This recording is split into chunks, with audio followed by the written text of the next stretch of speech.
Hello team, my name is Monique, this is FebruWitchy Reviews. Welcome to the cauldron.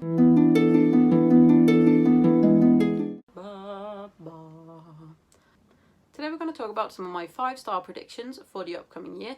I have 5 books that I already own and 5 books that are coming out, so basically more anticipated releases, but also books that I am definitely sure that I am going to absolutely adore. So let's get to it. Yes.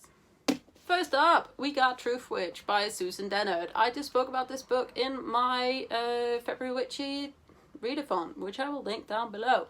I'm hoping to get to it this month because it sounds so good. It follows Sophia and Isolde. Sophia is a nobles person, and for some reason she is not with the nobility. She is also a truth witch, which is apparently very desired, and Isolde is a threat witch.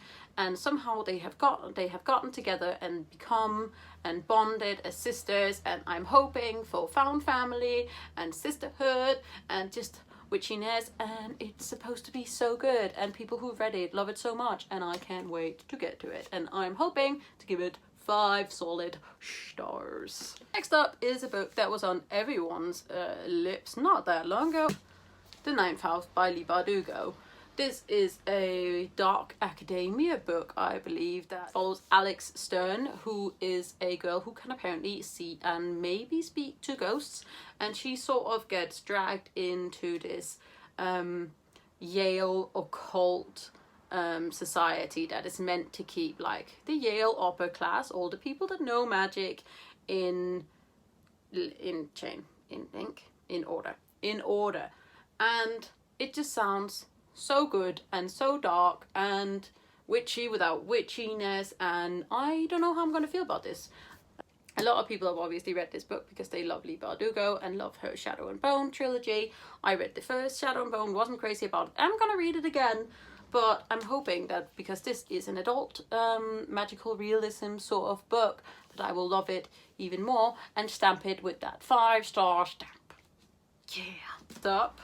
The Starless Sea by Erin Morgenstern. Everyone has been raving about this book. You either love it or you hate it, and I'm very excited to figure out whether I love it. I heard about the Night Circus way back when I was doing Camp America in like 2016. Wait, no. 13? How old am I?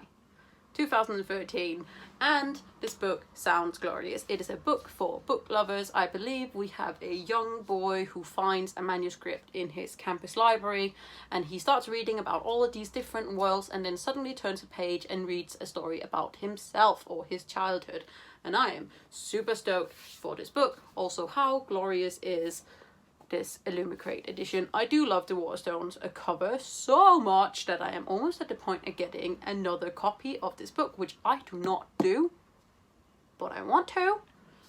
And literally this book is just, it's apparently like beautiful prose, beautiful writing, and I'm just like, I'm stoked and hoping to give it the big 5. Next up, we got Morningstar by P.S. Brown. This is the 3rd book in the Red Rising series, which follows Darrow, who is a red. He basically lived his entire life on Mars because Mars is inhospitable, and he is a miner and he is saving lives. Also, he finds out that the upper world is ruled by ghouls who have basically just been using Darrow and his people for a long time as slave labor. And this brings us to some rebellious things. There is grit, there is darkness. This is a deep, adult, dark sci-fi, and it is so intense. If you've ever thought about how someone would describe if someone gets stabbed in the neck by a giant knife, it will be explained in this book, in this series. And Morningstar is most definitely going to be another 5-star for me. I cannot wait to get on with this series, but I'm also going to have a reread of the first 2 books because I read Red Rising 2 years ago. It's a while back, and the Golden Sun I read not that long after, so it's been at least a year or more, and I want to have it all clearly perfectly in my head before I read the next 3 books. And then the fact that there may or may not be another book coming, I don't know, and I'm like, I don't know whether I should be excited or scared. On my shelves we got this gorgeous motherfucker. This is Kingdom of Copper by S.A. Chakrabarty, which is the sequel to City of Brass. City of Brass is the first book in the Dabbabad series, which follows a young girl who is basically running scams in Cairo of some sort, and then suddenly she finds out that magic is real because she accidentally summons a djinn, and then she gets picked out of Cairo and is brought to this beautiful magical place where magic is real and curses are real, and she's apparently part of an old family legacy, and it is just so good and so beautiful, and I'm literally stumped for words every time I think about this book. And the third book is coming out in 2020, and I must read this book first, and it's going to be a solid 5-star for me. I can feel it. It's just radiating 5-stardom to me. And now we're going on to the new releases, which I believe will be 5-star releases for me. Some of these are mentioned in my 10 most anticipated books, which are not the only anticipated books that I'm ready for, but this was my first video and I am still not entirely sure how I put it upwards, and also I will link it down below so you can see the mess that it is. But here are some 5-star predictions for you. First up, we got The Girl and the Stars by Mark Lawrence, which I somehow got a net Galliarch for.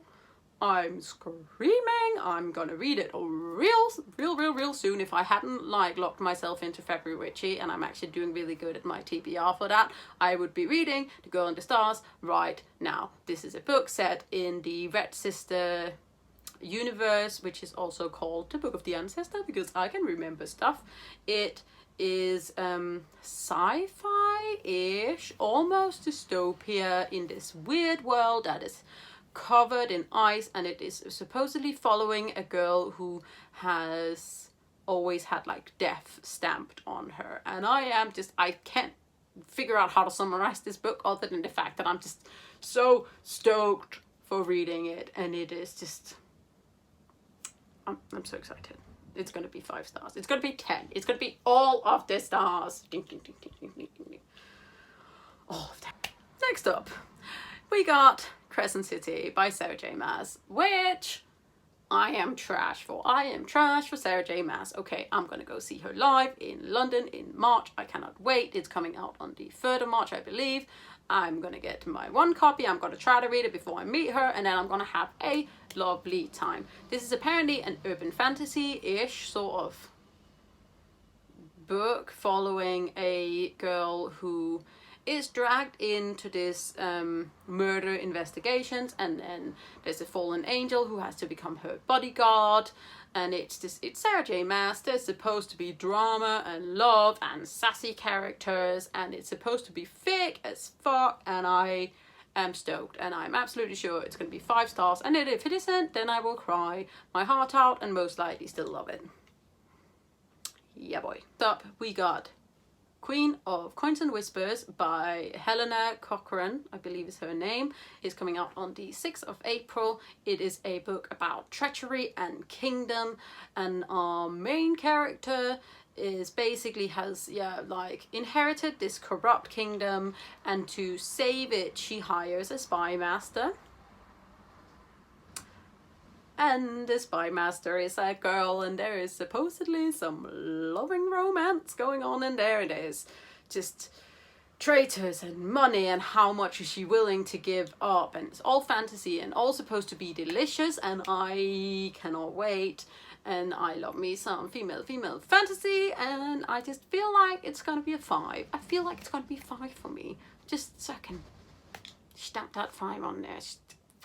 Next up, we got The Gilded Ones by Namina Falk. It's coming out on the 26th of April, and I am stoked for it. 1, because this cover is beautiful and life, and 2, because it follows Decca, who is waiting for her blood ceremony where she is meant to figure out whether or not she can belong to her village.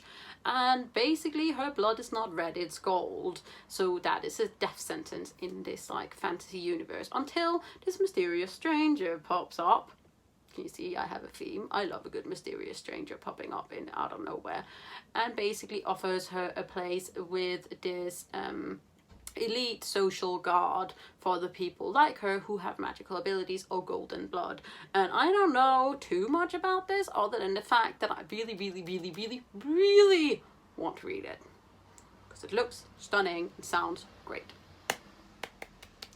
Last but not least, for my 5-star predictions is a song below by Bethany C. Merrow. It's coming out on the 2nd of June. It is a magical realism book about 2 girls, one of them being a hidden siren in a society where sirens exist but are hidden under lock and key. There is talks about police brutality, about magic, about high school. It sounds so good and so invested and so beautiful, and I cannot wait to read it. And it's just, I want to give everything 5 stars. I want to love everything this year. So that is it for me today, team. Those are my 5-star predictions. 5 books that I have on my shelves already, and 5 books that I wish I had in my hands right now. But I tried really hard not to mention too many of the books that I already have on my 10 most anticipated release list, which I have linked down below. And if you like this, give it a big thumbs up, hit that subscribe button. Please support me as I continue my narcissistic journey to become a better video editor and to become less awkward, because I am incredibly awkward today. But let me know down in the comment section if you read any of these books, if you thought it was a 5-star. Why wasn't it? Did you want to chuck it? Did you want to cry? Did you want to laugh and then give it to everyone that you meet? I'd love to know. Let's make friends. Let's have a lovely time. Thank you so much for watching. Goodbye. Also, if you would like to, all the links to my social media is linked down below. Give it a watch. I love you many times. Red in the face. Goodbye.